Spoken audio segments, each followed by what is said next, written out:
Bismillahirrahmanirrahim. Alhamdulillahilladzi hadana li hadza wa ma kunna linahtadiya laula an hadanallah. Tsumma sholatu wassalamu ala asrofil anbiya'i wal mursalin sayyidina Muhammadin wa ala alihi wa ashabihil mayaminal muntajabin, amma ba'd. Alhamdulillah, hari ini kita sudah bersama Ustadz Abdullah Baik. Kita akan membahas isu atau topik yang kerap kali menjadi polemik di tengah masyarakat dan juga kerap kali dijadikan isu untuk mendiskreditkan pandangan, keyakinan atau pemikiran dari mazhab Ahlul Bait atau Syiah. Ini perlu dijelaskan secara detail dan gamblang. Nah, insya Allah hari ini topik itu akan kita kaji, akan kita ulas secara lebih komprehensif bersama dengan Ustadz Abdullah Baik yang sudah ada bersama kita. Jadi begitu Ustadz, sebenarnya nikah mut'ah itu apa sih sebenarnya Ustadz dalam pandangan mazhab Ahlul Bait? Bismillahirrahmanirrahim. Kita semua tahu bahwa salah satu bab di dalam fikih Islam, yakni yang membahas tentang berbagai hukum Islam, itu ada bab namanya nikah.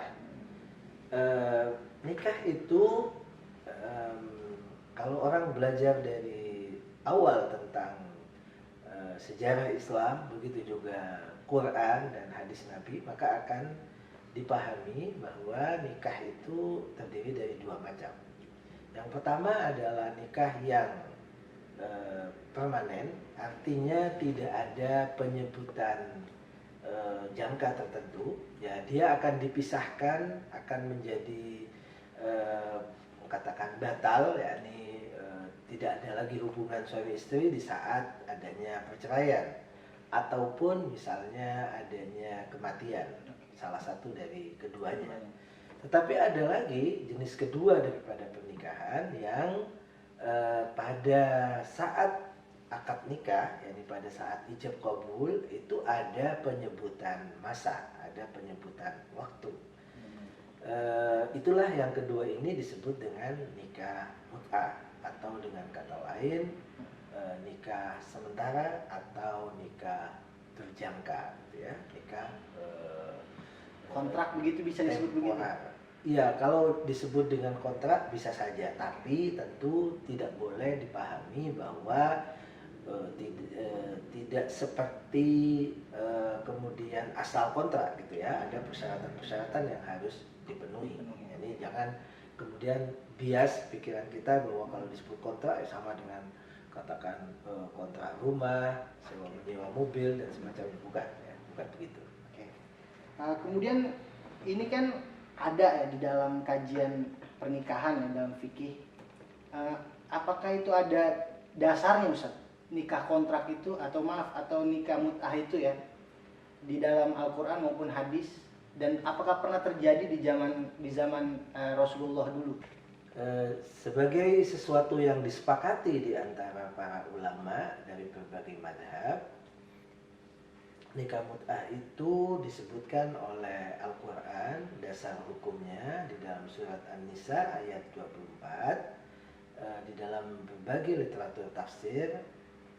Yang terkenal adalah periwayatan dari Ibnu Abbas dan Imam Ali bin Abi Thalib, di mana ayat yang berbunyi famastamta'tum bihi minhunna fa'atuhunna ujurahunna fariidhah, itu adalah ayat yang dimaksudkan dengannya adanya kewajiban seorang laki-laki untuk menyerahkan atau membayar mas kawinnya kepada seorang perempuan yang dinikahi secara mut'ah.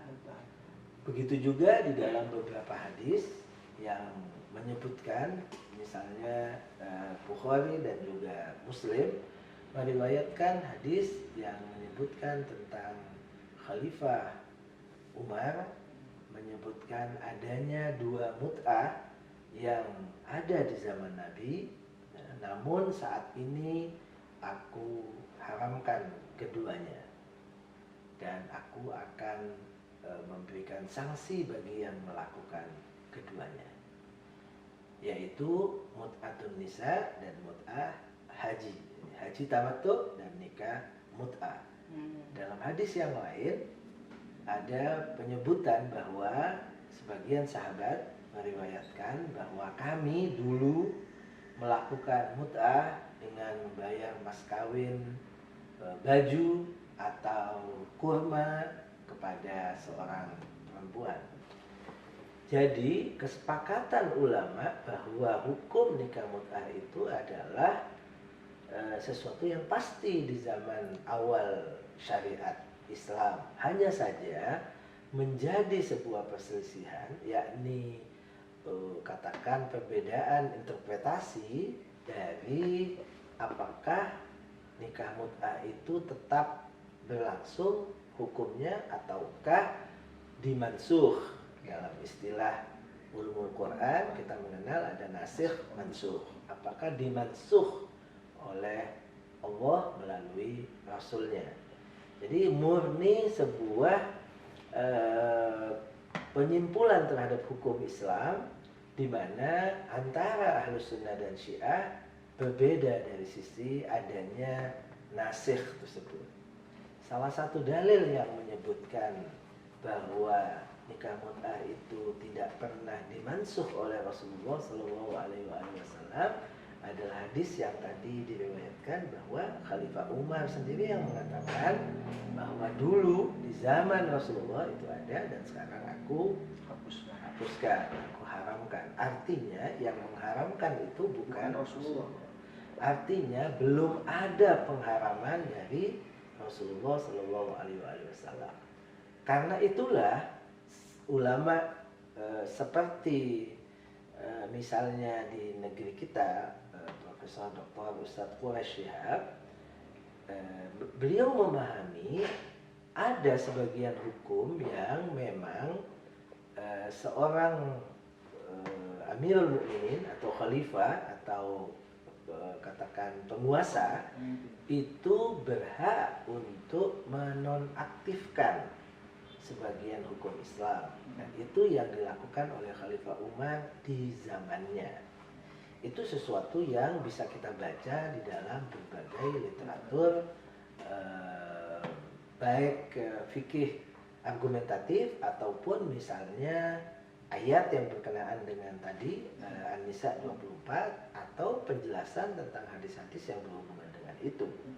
Memang di kalangan Ahlus Sunnah ada penyebutan atau ada periwayatan bahwa nikah mut'ah itu pernah diharamkan oleh Rasulullah, ya, bahkan lebih dari sekali, yakni diharamkan, kemudian dihalalkan lagi, kemudian diharamkan lagi, dihalalkan lagi. Itu ada literatur yang menyebutkan demikian. Tetapi ini dianggap lemah, khususnya oleh kalangan Syiah, karena katakan tidak memenuhi persyaratan periwayatan yang harus diterima, di samping adanya ketidakkonsistenan ketika harus dihalalkan, diharamkan, dihalalkan, diharamkan.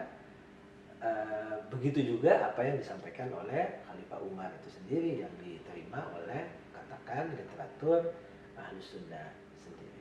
Jadi sekali lagi nikah mut'ah itu sesuatu yang tidak berbeda dengan nikah permanen dari berbagai persyaratannya, hanya saja berbeda dari sisi jangka waktu. Disebutkan ada jangka waktu tertentu.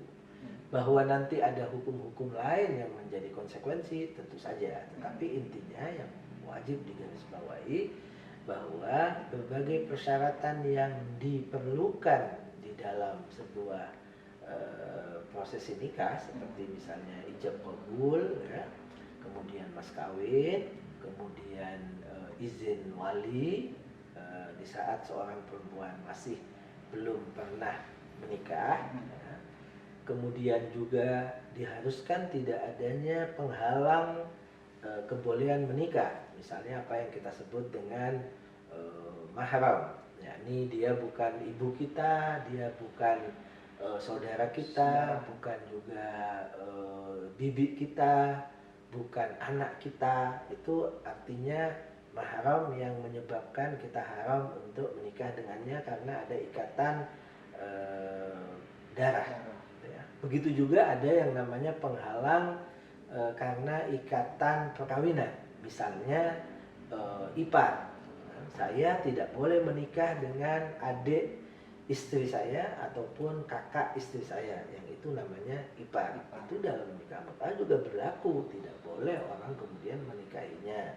Begitu juga menantu, mertua, itu yang ada hubungan karena pernikahan. Ya, karena saya menikah dengan seorang perempuan, maka ibu daripada perempuan itu, ibu dari istri saya itu adalah mertua saya dan haram saya menikahinya. Itu juga berlaku di dalam nikah mut'ah.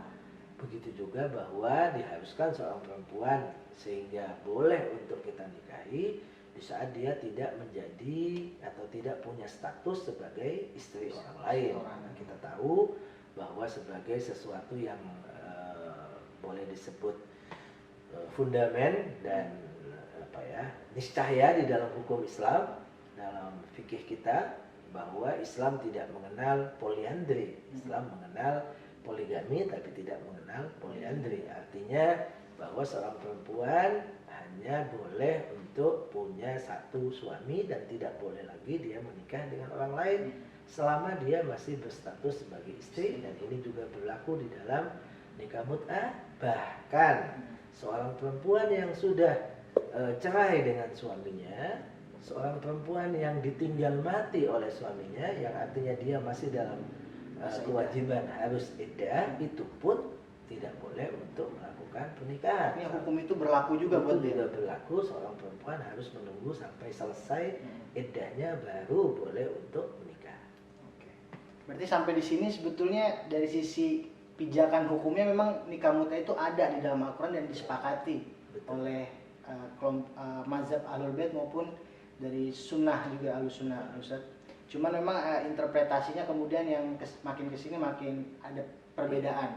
Di antara buku, saya potong sedikit, di antara buku yang saya baca, misalnya Ustaz Quraish Shihab itu menyebutkan dalam, kalau tidak salah dalam buku, saya lupa judulnya, tapi membahas tentang nikah mut'ah itu, beliau mengatakan, saya yakin andaikan ulama Syiah itu menerima hadis-hadis yang menyatakan bahwa sudah pernah dihapus oleh Nabi, yakni mengakui keabsahannya, maka tentu dia tidak akan mengatakan bahwa nikah mut'ah itu halal.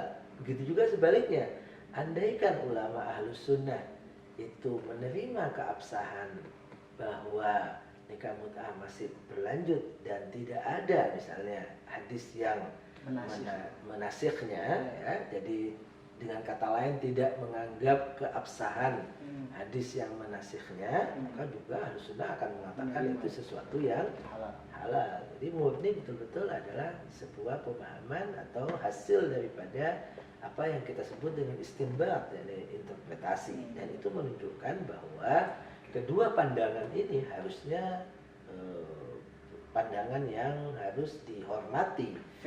Iya, dihormati sebagai sebuah khazanah dalam keilmuan Islam. Ya, tadi juga sekaligus tadi Ustadz Abdul Baik juga sudah merespon terkait dengan interpretasi liar dari sekelompok orang, ya, yang kadang-kadang juga menafsirkan bahwa nikah mut'ah itu nanti akan begini dan begitu, yang jelas-jelas tidak sesuai dengan yang dimaksudkan dengan nikah mut'ah yang kita pahami itu, Ustaz.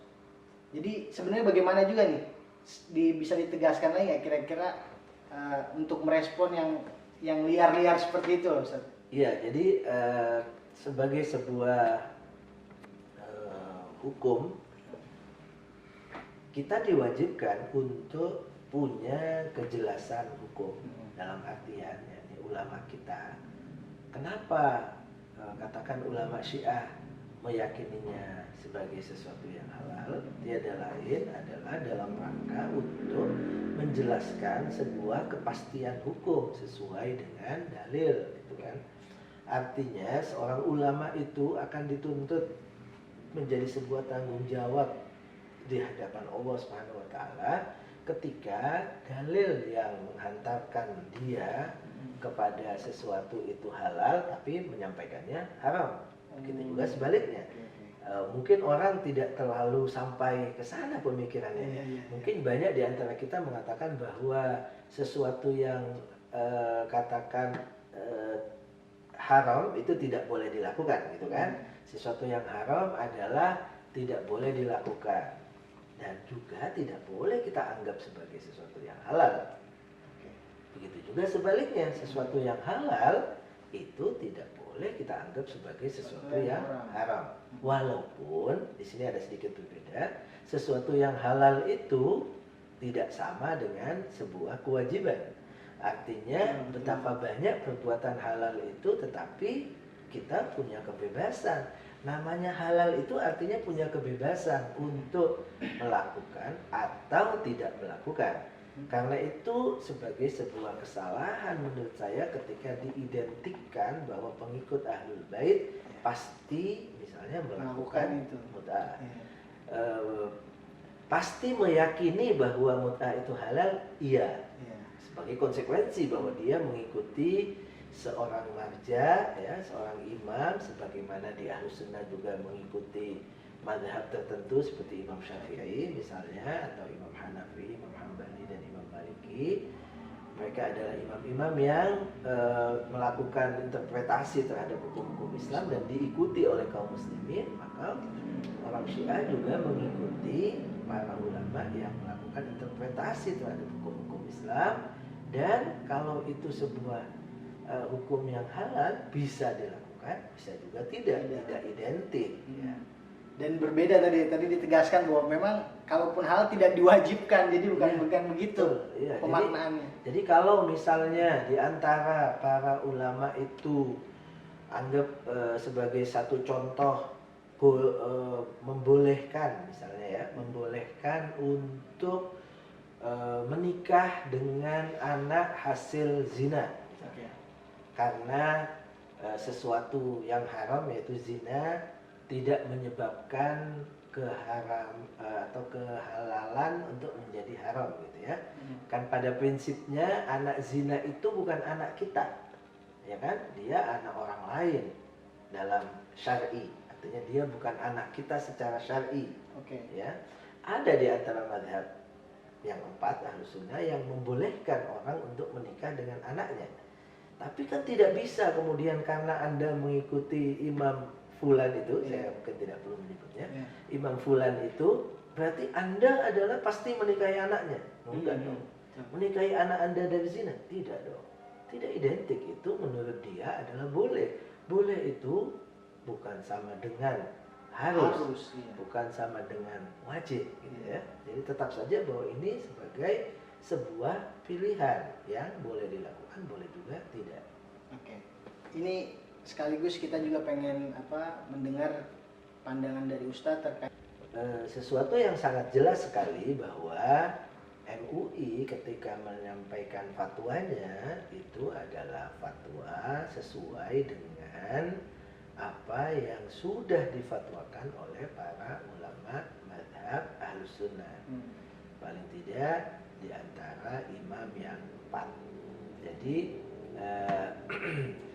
kalau kita baca kepada pedoman MUI mengeluarkan fatwa itu, setiap masalah yang dihadapi oleh katakan masyarakat Muslim Indonesia, atau ada orang bertanya kepada MUI tentang hukum sebuah masalah, maka MUI akan mencari fatwa di antara para imam yang 4. Lebih condong tentunya secara dominan kepada Imam Syafi'i. Kalau memang Imam Syafi'i punya fatwa, maka dia akan keluarkan fatwanya begini. Kalau Imam Syafi'i tidak punya fatwa, maka dia akan atau MUI itu akan melihat fatwa imam yang lain di antara mazhab yang 4 ini. Di antara mazhab yang 4 ini. Bahkan ada kalanya fatwa Imam Syafi'i itu ada, tapi tidak bisa dipraktekkan di Indonesia misalnya karena berbagai faktor. Maka kemudian MUI akan menggunakan fatwa imam yang lain gitu, di antara imam yang 4. Karena pada prinsip secara umum walaupun mungkin juga tidak disepakati, yakni ada ulama yang tidak membolehkan seorang muslim ahlus sunnah itu boleh untuk memilih di antara fatwa yang 4 ini. Ya fleksibel gitu. Fleksibel ya. Karena itu fatwa yang dikeluarkan berkenaan dengan nikah mut'ah itu memang sesuai dengan pandangan para ulama ahlus sunnah, tetapi tidak mewakili pandangan ulama Syiah. Oke. Ya. Artinya ya memang begitu ininya ya. Iya, keadaannya. artinya seorang Syiah menurut saya tidak perlu untuk katakan kecewa, tidak setuju, protes ya. Nah, itu haknya MUI untuk mengeluarkan fatwa sesuai dengan apa yang mereka yakini ulama Indonesia yang bermadzhab Syafi'i. Bahwa dia nantinya perlu juga menjelaskan, sedangkan menurut misalnya begitu ya, itu tentu lebih ideal, lebih bagus ya. Tapi mungkin karena penanyanya adalah diyakini Sunni, maka dia jawab dengan cara fatwa Ahlus Sunnah. Dan perlu diingat bahwa fatwa yang dikeluarkan MUI itu silahkan ditanyakan langsung, itu adalah mengikat kepada orang yang bertanya, satu, dan orang yang meyakininya sama dengan yang bertanya. Fatwa MUI itu tidak mengikat kepada seluruh umat Islam di Indonesia, tidak, tapi orang yang bertanya dan orang yang meyakininya bahwa dia memang sama seperti orang yang bertanya itu, artinya secara madhab dan yang lainnya. Ya betul ya, tidak mengikat bagi semua ya. Ya. Kemudian kita kembali lagi Ustadz ke topik nikah mut'ah ini yang agak perlu juga kita bahas, soal bagaimana status anak yang lahir dari hasil pernikahan mut'ah itu, nikah mut'ah tadi itu Ustadz.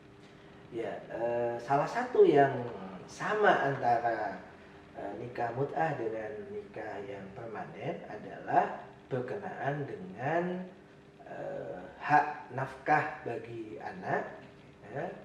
Dengan kata lain, kewajiban seorang ayah untuk memberi nafkah kepada anak yang dihasilkan daripada nikah mut'ah. Begitu juga hak waris mewarisi antara ayah dengan anaknya, itu tidak ada perbedaan sedikit pun. Dengan kata lain, betul antara suami istri karena masanya sudah habis, misalnya nikah dalam 2 tahun, 3 tahun misalnya, masanya sudah habis, maka tidak ada lagi hubungan suami istri.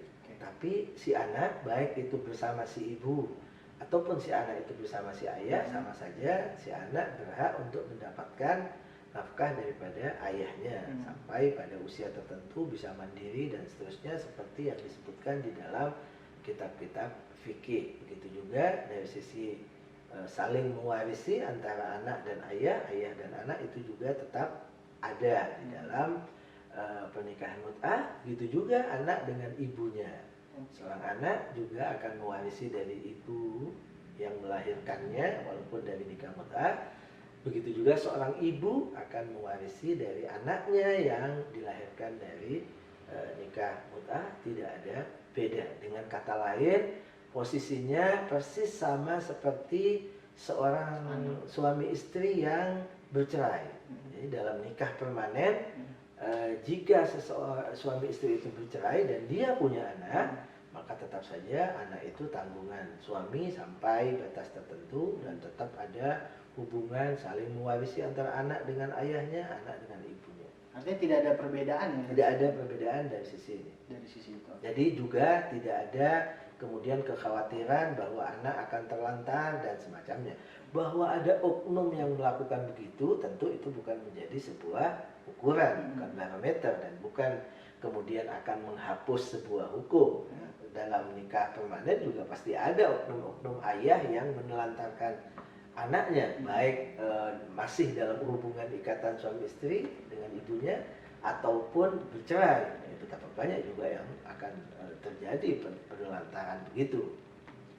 Oke, terkait dengan pelaksanaan nikah mut'ah itu sendiri Ustadz, apakah dia dilakukan di kantor KUA sebagaimana umumnya, atau mungkin di dalam mekanisme yang lain, dalam tata cara yang lain? Seperti apa biasanya yang terjadi Ustadz?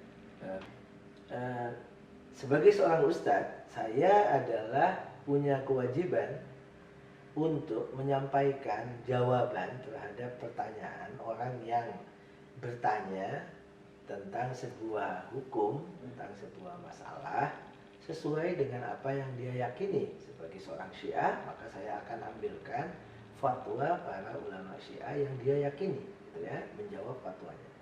Adapun dalam pelaksanaan, saya tidak punya kewajiban untuk kemudian bagaimana orang mau melaksanakannya dan bagaimana atau dengan kata lain saya harus membantu dia dalam pelaksanaan. Itu bukan lagi tugas seorang ustadz, ya gitu ya. Jadi saya tidak harus tahu bagaimana orang melakukan itu. Tetapi dalam hukum fikih itu saja yang mungkin perlu untuk dijelaskan bahwa nikah mut'ah itu sama dengan nikah daim, nikah permanen yang dari sisi bahwa harus ada ijab qabul. Bahkan dalam fikih kita harus ada ijab qabul bahasa Arab. Kemudian yang kedua harus ada mas kawin, ya. Kemudian yang ketiga, kalau dia sebagai seorang yang belum pernah menikah, maka harus ada izin walinya, yakni orang tuanya. Kemudian apakah itu bisa dilakukan sendiri dalam artian tanpa melibatkan penghulu, ya, KUA dan semacamnya? Tentu dalam hal ini juga sama dengan nikah permanen. Tidak ada di antara ulama yang mewajibkan untuk keabsahan sebuah nikah itu harus dicatat dan disaksikan oleh seorang penghulu atau petugas KUA. Memang sebagai, kalau dalam istilah fikih dan usul fikih Syiah itu memang sebagai hukum tsanawi, yakni hukum yang kedua, hukum yang sekunder. Artinya ketika kita hidup dalam sebuah negara yang berdaulat, di mana ada aturan-aturan yang harus dijalankan, maka berarti pernikahan kita haruslah dicatat demi sebuah kemaslahatan anak, istri, warisan, dan seterusnya, gitu ya. Nah, tetapi apakah hukum positif Indonesia menerima itu atau tidak? Setahu saya sampai saat ini tidak. Hukum positif Indonesia tidak menerimanya. Ya, karena itulah mungkin dilakukan tanpa pencatatan, gitu ya. Mungkin dilakukan tanpa pencatatan, dan seperti tadi, sebagaimana nikah permanen ketika dilakukan tanpa pencatatan itu sah, begitu juga nikah mut'ah. Jadi tidak spesifik hanya karena nikah mut'ah berarti tidak perlu dicatat, gitu kan? Tapi dalam nikah permanen pun tidak perlu dicatat. Itu lebih ke aturan-aturan negara, hukum positif ya. Ya betul. Administrasi negara, hukum positif. Ketika ada permasalahan untuk pengadilan, misalnya kan ada konflik dan semacamnya. Jadi cukup dengan pembicaraan antara kedua belah pihak aja. Ijab dan qabul yang harus dilakukan, tentu harus paham, harus bisa, gitu ya. Tidak salah, kemudian ada wali dan gitu kan, dan ada mas kawin. Memang saksi dalam fikih Syiah itu adalah dianjurkan, bagian daripada yang dianjurkan, dan saksi itu sendiri sesuatu yang juga dipertentangkan di dalam bahkan fikih Ahlus Sunnah juga. Misalnya mazhab Maliki tidak mewajibkan adanya saksi di saat akad nikah. Sebenarnya bagaimana sih tinjauan filosofis gitu ya dari nikah mut'ah itu sendiri, dan bagaimana dia bisa tetap relevan dijalankan dalam generasi saat ini atau masa saat ini ya, meskipun tadi tidak diwajibkan ya, udah ada di titik tekannya, tapi bagaimana dia tetap bisa relevan dan menjadi alternatif dari hukum yang ada di Islam. Iya, jadi memang sebagian ulama menyebutkan bahwa filosofi dihalalkannya nikah mut'ah di zaman Rasulullah itu pada zaman-zaman tertentu, misalnya peperangan, di saat seseorang harus meninggalkan keluarganya dalam waktu yang lama, misalnya ya, dalam perjalanan dalam waktu yang lama, saat itu perjalanan menempuh waktu yang panjang misalnya, maka tidak memungkinkan untuk melakukan nikah permanen, tetapi juga ada kebutuhan untuk melakukan pernikahan. Dalam masa saat ini perlu dipahami menurut saya bahwa pernikahan itu tidak selamanya identik dengan hubungan seksual suami istri. Sebagaimana juga pernikahan itu tidak selamanya identik dengan keinginan untuk membangun rumah tangga, punya anak dan seterusnya. Itu bagian daripada hikmah ataupun tujuan perkawinan. Ya, di dalam fikih itu akan kita temui ada yang disebut dengan namanya nikah mahramiyah. Artinya nikah yang dilakukan dalam rangka untuk menimbulkan efek keharaman, efek kemahraman, ya. Jadi sehingga akan terjalin hubungan yang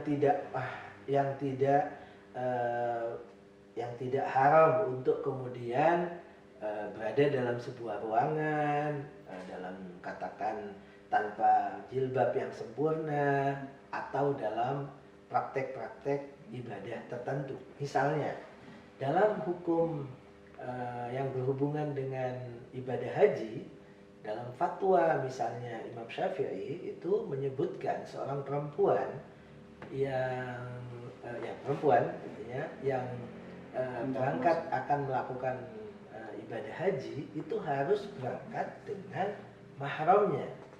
Dan sekarang juga kedutaan Saudi Arabia itu mengharuskan untuk orang yang umroh ataupun orang yang akan berangkat haji, jika dia perempuan di bawah usia 40 tahun itu harus juga ada mahramnya. Sekarang bagaimana ketika seorang perempuan itu akan haji atau umrah sementara dia tidak bersama ayahnya, tidak bersama saudaranya, tidak bersama suaminya, artinya mereka tidak mampu untuk berangkat misalnya.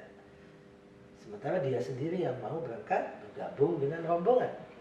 Nah, dalam kitab-kitab fikih Ahlus Sunnah misalnya, dan dilakukan oleh katakan para ulama, kiai misalnya, bahwa itu dilakukan yang namanya nikah mahramiyah. Nikah mahramiyah itu artinya kalau saya sebagai ketua rombongan misalnya, ada seorang perempuan yang akan menjadi salah satu daripada rombongan saya bisa nikahkan perempuan tadi, tentunya dengan syarat seperti yang sudah kita sebutkan tadi. Saya nikahkan perempuan itu dengan anak saya yang laki-laki. Dengan tujuan apa? Dengan tujuan dia dengan saya menjadi mahram. Makanya dia adalah menantu saya dan saya adalah mertuanya, sehingga bisa berangkat untuk melakukan ibadah haji. Sudah ada mahram ini namanya. Sudah memenuhi syarat lah. Sudah memenuhi syarat untuk berangkat melakukan ibadah haji, baik secara administrasi di kedutaan, gitu kan, kedutaan Saudi Arabia, begitu juga bahkan dalam fikih Imam Syafi'i begitu. Kemudian setelah pulang dari ibadah haji, maka diceraikan. Ya, anak saya sebagai suami daripada perempuan itu menceraikan istrinya, sehingga kemudian tidak ada hubungan. Tidak ada lagi hubungan. Iya, jadi di sini betul-betul nikah itu hanya dalam rangka untuk ada hubungan antara mantu dan mertua sehingga mahram untuk berangkat ibadah haji. Keperluan itu saja, tidak ada hubungan badan antara keduanya, gitu kan. Begitu juga tidak dalam rangka ingin membangun rumah tangga dan punya anak dan seterusnya. Dan itu dalam Syiah juga bisa dilakukan seperti itu, dalam artian jadi relevansi yang tadi ditanyakan, bahwa orang bisa untuk melakukan nikah mut'ah misalnya 2 bulan karena dia ingin berangkat ibadah haji, ya, disebutkan masanya 2 bulan. Dengan anak saya misalnya dinikahkan sampai ke sana, kemudian pulang, ya, setelah habis masanya 2 bulan maka otomatis dia bukan sebagai suami istri lagi.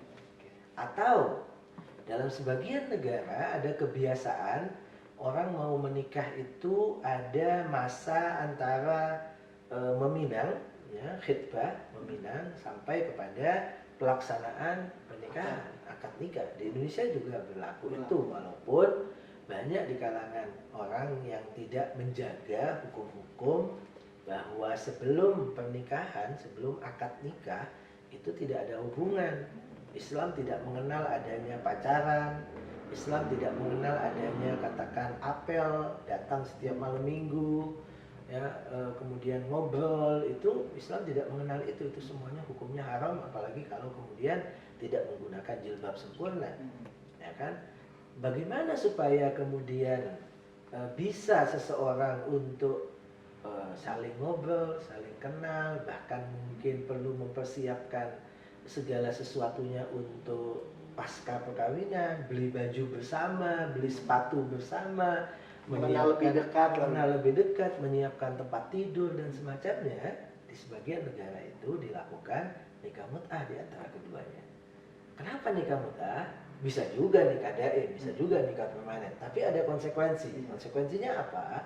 Kalau nikahnya adalah nikah permanen, ya, kalau nikahnya nikah permanen, ternyata di pertengahan jalan sebelum sampai setahun untuk kemudian nikah rame-rame, pesta, kemudian membangun rumah tangga, ya, sebelum adanya pencatatan dan semacamnya, di tengah perjalanan ternyata tidak cocok. Ternyata keduanya punya sifat-sifat yang berbeda, yang tidak bisa disatukan misalnya. Atau ada katakan aib-aib keluarga yang kemudian baru ketahuan, sehingga dua keluarga ini memutuskan untuk tidak dilanjutkan, gitu ya. Kalau nikahnya adalah nikah permanen, maka seorang suami itu berhak untuk menceraikan atau tidak menceraikan. Sementara kalau yang mau minta ini si perempuan, sementara yang laki tidak mau menceraikannya, maka bergantung itu pernikahan. Walaupun dan mau ke pengadilan juga tidak bisa karena belum ada pencatatan, tidak bisa diselesaikan oleh pengadilan. Ya, pengadilan atau KUA biasanya menyelesaikan katakan konflik suami istri yang sudah tercatat untuk kemudian diambilkan jalan tengah bagaimana caranya atau misalnya harus cerai, misalnya gitu kan. Tapi ini enggak, ini belum ada pencatatan.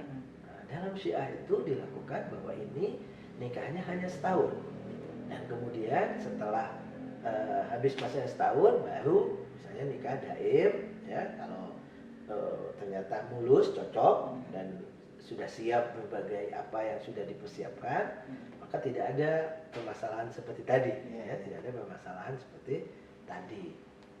Atau mungkin orang yang masih sekolah, orang yang masih belum siap untuk melakukan perkawinan rumah tangga dalam arti yang sebenarnya, tapi sudah ada yang katakan diikat sebagai pinangan, ya, sama-sama kuliah misalnya, itu relevansi saat ini adalah boleh menjadi alternatif tentunya dengan meyakini kehalalannya seperti tadi, dan sempurna syarat-syaratnya, orang tua, wali dan sejenisnya, dan sebagainya itu, ya. Jadi dia bisa menjadi satu solusi atau alternatif, ya, di tengah kemungkinan yang terjadi tadi digambarkan oleh Ustaz Abdul Baik seperti itu.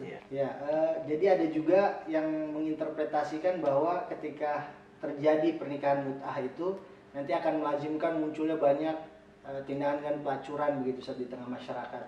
Itu seperti apa Ustaz merespon itu atau menjawab itu? Di antara pertanyaan yang sudah saya jawab tadi, ada penjelasan bahwa seorang wanita yang melakukan nikah mut'ah itu setelah habis masanya dia berkewajiban untuk iddah. Dengan adanya iddah itu maka tidak bisa dibayangkan seperti pelacuran yang pastinya tidak melakukan iddah. Artinya kalau nikah mut'ah dianggap potensi untuk adanya penggunaannya pada katakan di pelacuran, ya, katakan bukan dalam rangka membangun rumah tangga, itu di nikah daim juga ada, di nikah permanen juga ada potensinya. Artinya seorang perempuan yang ingin melakukan hubungan seks, hubungan badan dengan seorang pelacur, dia bisa nikah mut'ah, bisa juga nikah permanen. Kalau dari sisi itu tidak ada masalah. Tapi kan tetap saja bahwa nikah permanen itu butuh kepada iddah, nikah mut'ah juga butuh kepada iddah. Artinya tetap saja tidak bisa dong katakan kemudian akan dilakukan pelacuran legal, resmi, islami, nggak bisa. Karena tadi terbentur dengan iddahnya. Bukan masalah ijab kabulnya, gitu kan. Kalau ijab kabulnya bisa saja dilakukan untuk nikah mut'ah ataupun untuk nikah permanen. Karena nikah permanen pun walaupun tidak ada penyebutan masa, tetapi seorang suami berhak untuk mencerainya. Setelah katakan selesai dia melampiaskan hawa nafsunya, dia cerai perempuan itu, selesai. Itu dalam hukum Islam sah. Memang dalam hukum negara ketika tercatat dia harus ke pengadilan dan kemudian menyelesaikan berbagai administrasi, ya kan? Ada dipanggil sidang, itu administrasi. Tapi dalam hukum fikih Islam, seorang laki-laki bisa menceraikan istrinya tanpa adanya proses pengadilan, ya proses pengadilan. Jadi kalau nikah mut'ah dituduhkan punya potensi, sama saja. Tetapi justru yang menjadi katakan penghalang untuk kemudian dilakukan seperti itu adalah pada iddahnya. Melekat itu ya. Ya, artinya bahwa seorang yang sudah melakukan nikah mut'ah dengan kemudian pelacur misalnya, maka seorang pelacur itu kan harus iddah. Ya, harus iddah. Artinya dia tidak bisa untuk kemudian menikah lagi dengan orang lain kecuali setelah masa iddahnya selesai. Ya, karena ini adalah pernikahan.